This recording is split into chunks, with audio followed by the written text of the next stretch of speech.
자, 지금 시간이 2021년 12월 4일 토요일 오후 2시 3분입니다. 자, 오랜만에 나스닥 지수 한번 확인해 보겠습니다. 자, 화면에 보이는 이 차트는 연봉 차트예요. 연봉. 제가 예전에 이제 선을 그어 놓은 게 있죠. 15,363. 그리고 1,660 정도 되는 데 이제 선이 그어져 있는데, 매도가 가능한 위치는 15,363이 넘으면 가능하다라고 말씀을 드렸었거든요. 근데 계속 올라가서 16,212까지 올라갔어요. 그러니까 한 900포인트를 더 올라간 거죠. 900포인트면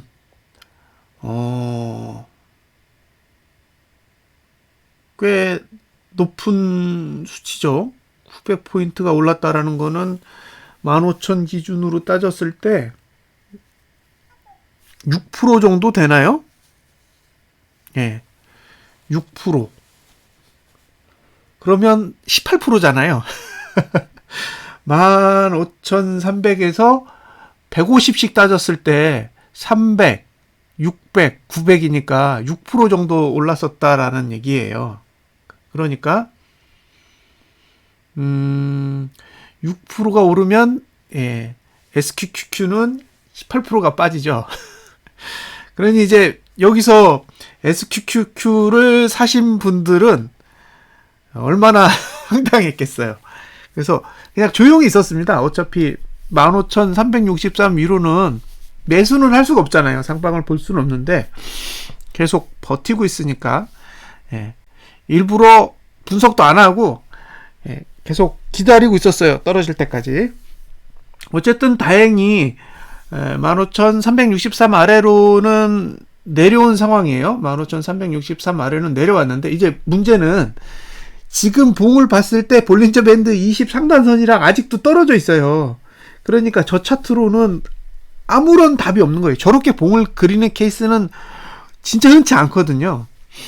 그래서 이게 이제 남은 시간이 19일인데 과연 19일 동안 어떤 일이 일어나게 될지를 한번 지켜봐야 될 것 같습니다. 답이 없어요.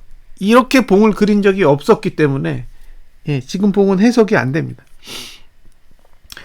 이 봉을 해결하려면 1660까지 내려가야 되는데 지금 15,000이거든요.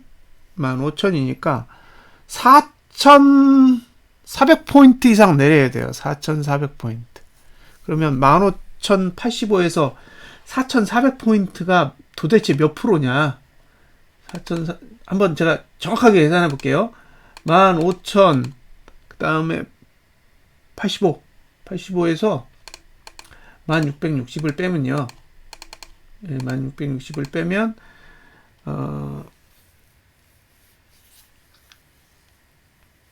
잠깐만요. 잘못 계산했어요. 15,085에서 1660을 빼보겠습니다. 그러면 4,425예요.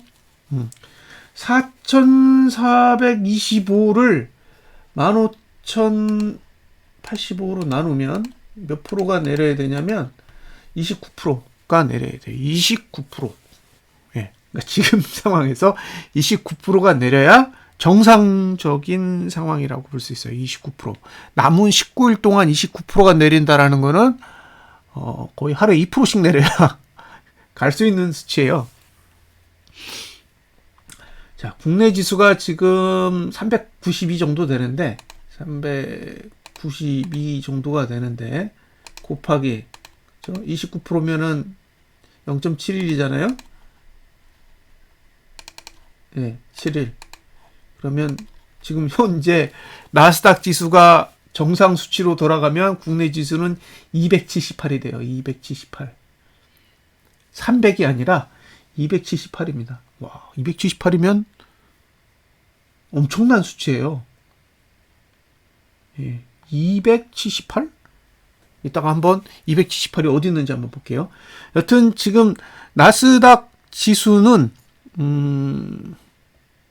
드디어 매도가 아래로 내려왔기 때문에 매도가를 활용해서 SQQQ를 매수하신 분들은 일단 버텨봐야 돼요. 예, 올해 말까지 목표가는 1660이기 때문에 저길 간다? 1660을 간다라는 거는 29%의 하락이고 29%의 하락은 90%의 상승을 의미하죠. 예. 그래서 정말로 나스닥 지수가 이격을 해소하는 상황이 온다면 100% 정도의 수익을 볼 수 있는 그런 위치에 있다라고는 생각합니다. 지금 분석은 연봉상으로는 그래요. 지금 거래를 하는 건 연봉을 보고 하는 거예요. 월봉이나 주봉을 보고 하는 게 아니기 때문에. 그럼 이제 제가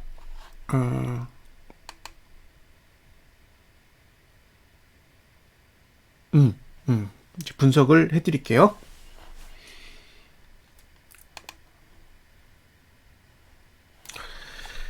자,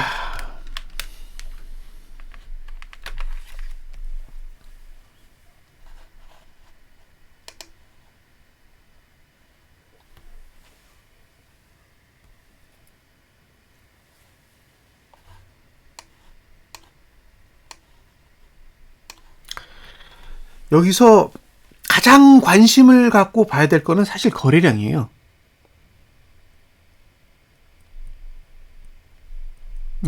그러니까 거래량에서 하락의 징후, 그러니까 거래량이 하락에 유리하도록 움직이려면 거래량 투자 심의도가 아래로 내려가면 안 돼요. 아래로 내려가면 안 되는데, 자, 거래량을 보세요.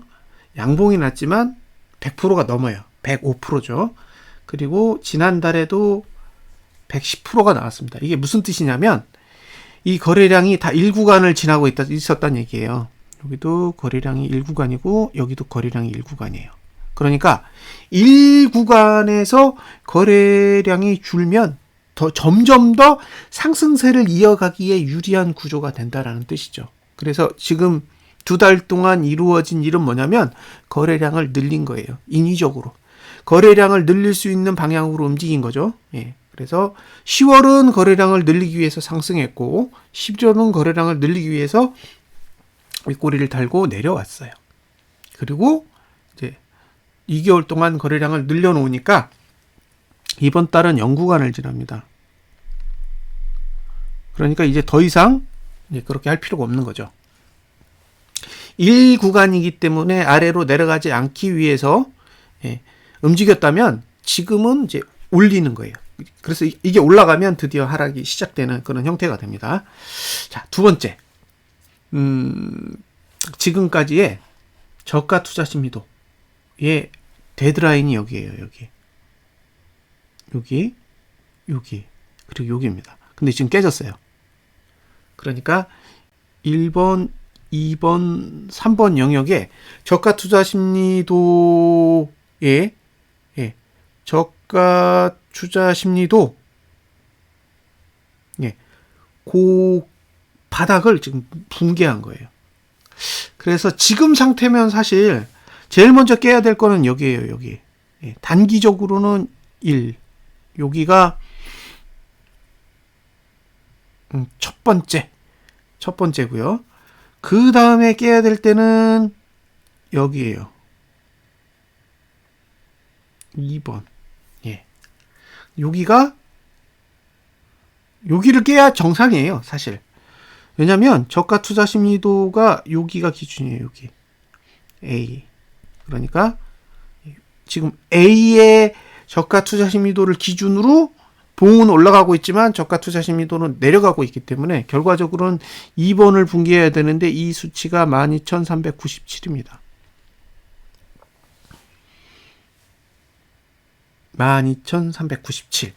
그리고 종가로 보면 종가 중에 제일 높은 종가는 이거예요. 여기 B.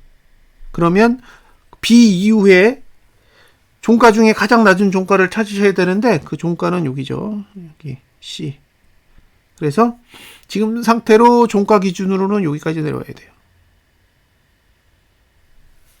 한 14,500 정도 되는 것 같죠? 여기 9월 종가 14,448.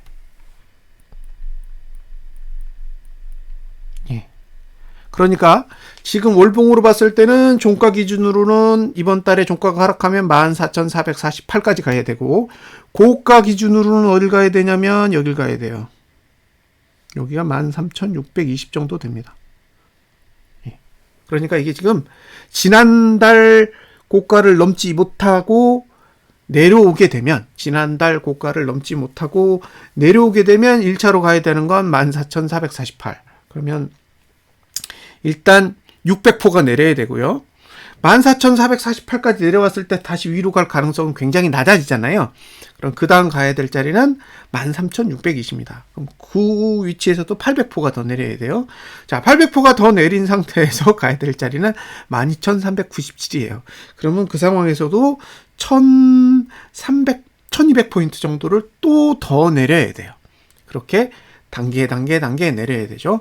그러면 이제 12,397까지 최종적으로 갔다. 그러면 이제 월봉에서 해결해야 될 볼린저 밴드 20 상단선의 위치는 1660이죠.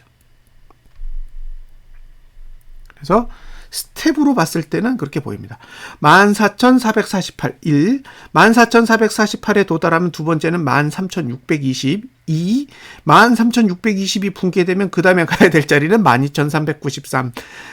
예, 요게 C, 그 다음에 거기까지 가면 마지막으로 1660. 이게 지금 나스닥 지수가 가야 될 월봉상의 위치들입니다. 어디까지 가는지 한번 지켜보시고요. 혹시 이제 SQQQ를 매수하셔서 들고 계시다면 현실적으로는 12,397까지는 한번 노려보세요. 12,397. 거기까지 가면 한번 청산을 고민해보고 싶으신 분들은 한번 거기를 노려보면 어떨까 싶고요. 나는 정말 끝까지 버텨보고 싶다 그러면 일단 1660까지는 죽이 되든 밥이 되든 들고 가보는 것도 나쁘지 않을 것 같습니다.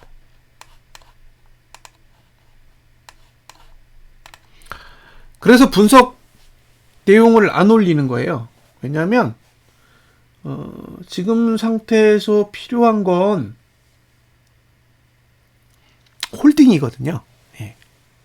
근데 자꾸 제가 그 상황에 맞는 분석 내용을 계속 공유를 해버리면 흔들릴 수가 있어요. 저도 똑같으니까. 그래서 의도적으로 강제 홀딩을 시키기 위해서 분석 내용을 여태 안 올리고 있었습니다. 하여튼 연말까지는 지켜보셔야 돼요.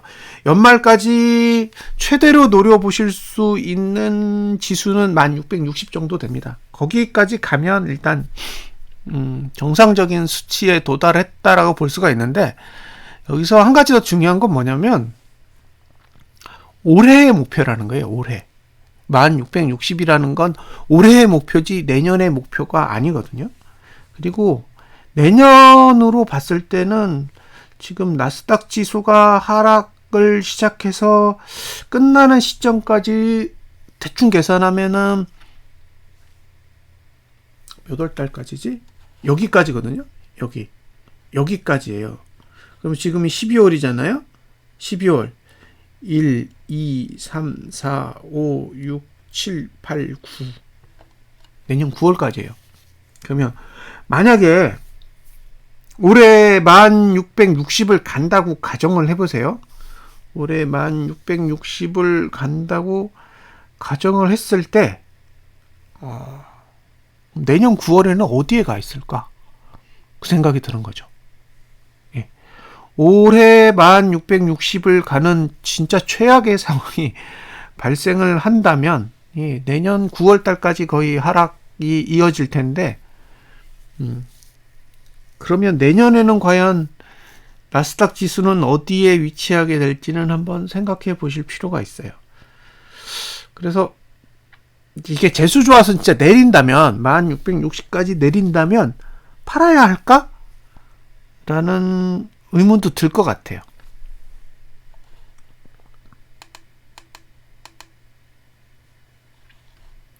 만 660이 이 정도거든요. 근데 지금 볼벤하다는 여기 있어요. 여기 9,000대에 있습니다. 그러면 이게 코로나 사태가 발생하기 이전 지수잖아요. 예, 9,000이라는 거는 코로나 사태가 발생하기 이전에 나스닥 지수의 고점인 거죠. 그러니까 원래대로 돌아간다는 얘기죠. 1660으로 돌아간다라는 건 코로나 이전 시대로 돌아가겠다라는 걸 의미한다라고 봐요. 그래서 1660까지 간다면 나름 그냥 홀딩해 보는 것도 나쁘지 않은 그런 상황이 되지 않을까라는 생각을 하고는 있습니다. 근데 이제 그때 가봐야 알죠. 예, 1660에 갔을 때 과연 이제 어떤 판단을 하게 될지는 이제 그 상황이 되어야 판단을 내릴 수 있을 것 같아요.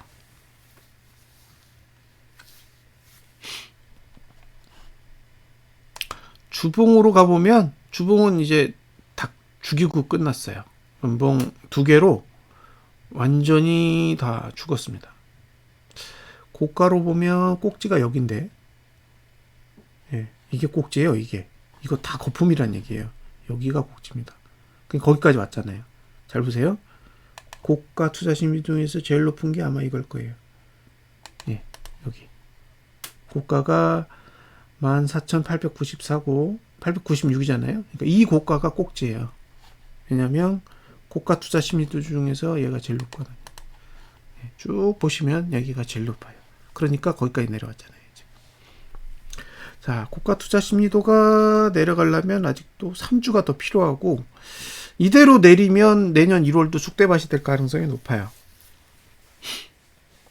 그러니까 이제 계속 저가만 붕괴하는 흐름이 나온다면 이제 본격적으로 하락이 시작된다라고 봐도 뭐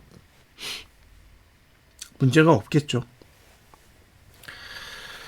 하여튼 지켜봐야 됩니다. 이게 연봉에서 일어나는 그런 하락의 징조라면 꽤 큰 폭의 하락이 올해 말까지 이어질 가능성이 있어요. 그리고 악재가 필요하죠. 예, 지금 30% 정도 지수가 빠지려면 그에 상응하는 글로벌 악재가 좀 있어야 돼요. 근데 그게 뭔지는 저는 모르겠어요. 어쨌든 스타트는 한 것으로 보여요. 자, 뭐 하루에 한 300포인트 가까이 빠졌는데 1600까지 가려면 하루에 한 1000포 빠지는 날이 하루는 있어야 돼요. 하루에 1000포가 빠져야 나머지는 300포씩 열흘을 빼면 3000포는 뺄 수 있는데 4000포인트를 넘게 19일 안에 빼려면 정말 데미지가 큰 하락은 한번 와야 됩니다. 그래서 한번 관찰을 해봐야죠. 지금 저는 일봉은 의미가 없다고 생각해요.